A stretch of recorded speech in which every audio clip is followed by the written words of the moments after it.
Welcome back to Misano. Amy Reynolds and Simon Crafar here. The afternoon session has started, even though pit lane still looks a little bit quiet at the moment, but we can promise you there are bikes out on track at the moment. It was Pol Espargaro that topped this morning's session with a 1:32.054, so it's still some way off Maverick Vinales' really impressive time from last weekend. I probably should have told you at the start, but the news really only came up as we were going live this morning, but there was no Franco Morbidelli here today. Unfortunately, he's not feeling very well. He's definitely left himself open there for a few jokes about celebrations, Simon, but he's far too professional for that, so I'm sure it was nothing to do with that. We wish him all the best for his recovery and hope he's feeling much better on Thursday. And then actually, I've already spoken to Paco Bagnaia, Simon, because understandably he couldn't do much more than this morning's session. He said after only having one day off, he just feels completely wiped. I'm sure you can absolutely sympathise with that. He needs those 2 days full of rest. Yep, you're right. Also, you know, the thing with testing is, you know, I think all the teams here will be testing suspension setup-wise, chassis setup-wise, electronics. They'll all be going through that. Some of the teams have new parts. The thing is, riders only have so much focus that they can do the really fast laps where you need to be to test if something's good or not. So you've really got to get those things in that are important before the rider kind of goes like that, energy-wise, focus-wise. And Paco recovering from that injury, he's not going to have the same fitness as the other guys. So also that team hasn't got as much to try as the factory team, so fair enough. He said to me that they were trying different setups for next year's chassis. So does that mean they've got a new chassis here? No, I don't believe so. I haven't seen any new chassis on the Ducatis. The thing is, what they normally mean by that is they try different setups to get a direction to try for the new one. I think that's what they're doing. Very early stages then. Yep.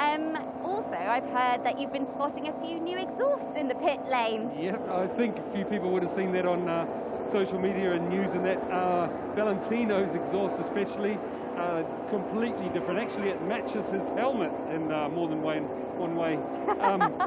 And he just great big new exhaust on his bike, put it that way. It looks like the 60s, like, or even, yeah, the early bikes, you know, with the big megaphone on it. Also, Alex Marquez, I believe, had an exhaust on it. Wasn't very different. I was looking for something, you know what I mean, to be able to tell from the old one. Slightly smaller in some areas, but it's, yeah, nothing startling new. I think the big ones were Valentino's, because he also had a carbon swingarm this morning. So a new version of carbon swingarm to try. He did 2 runs out on it. Did a run, they changed pivot height to try and get the most out of it, you know, and then took it off. So I'm waiting to see if Maverick gets to try it next, or maybe Fabio.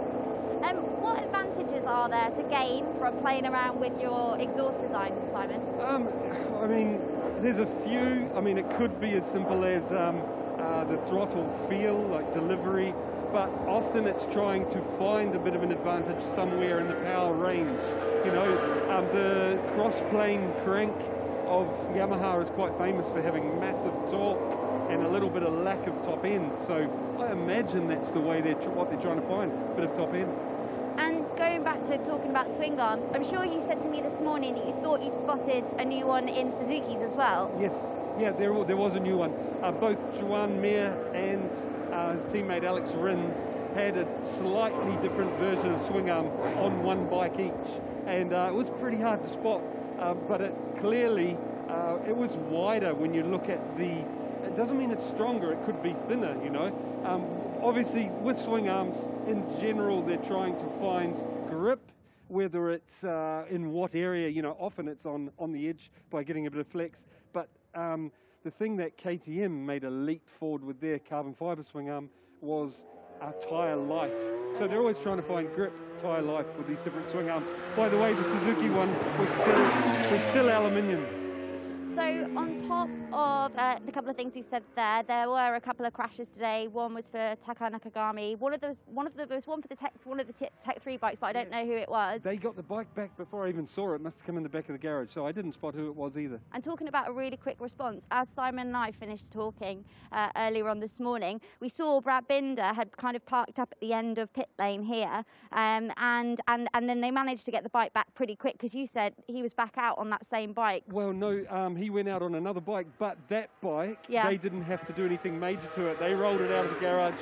They'd plugged it in, it's, you know, electronically, put some fuel in it. So it's one of those type of things because that bike was up and running in 10 minutes. Have we missed anything else?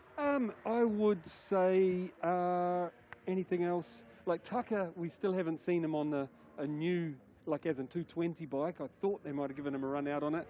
He's got HRC fairings on one of his bikes, the one he crashed, but it was still a 19 bike. So no, obvious to look at. I would say the only other thing I saw, Maverick is doing, as you can imagine, long runs trying to make that medium rear tyre work. He was on the medium all morning, and in the beginning, that medium tyre looked quite damaged, you know, it was getting a bit of tear, whether it was cold or whatever, and by the later runs he was doing on the medium, the tyre looked good when he was coming in, so hopefully he figured out. Maverick also had the scooter brake on rather than the, basically where the start device is, you know, that whole shot device. Other than that, Zarko, I got to chatting to their team to find out what they're doing.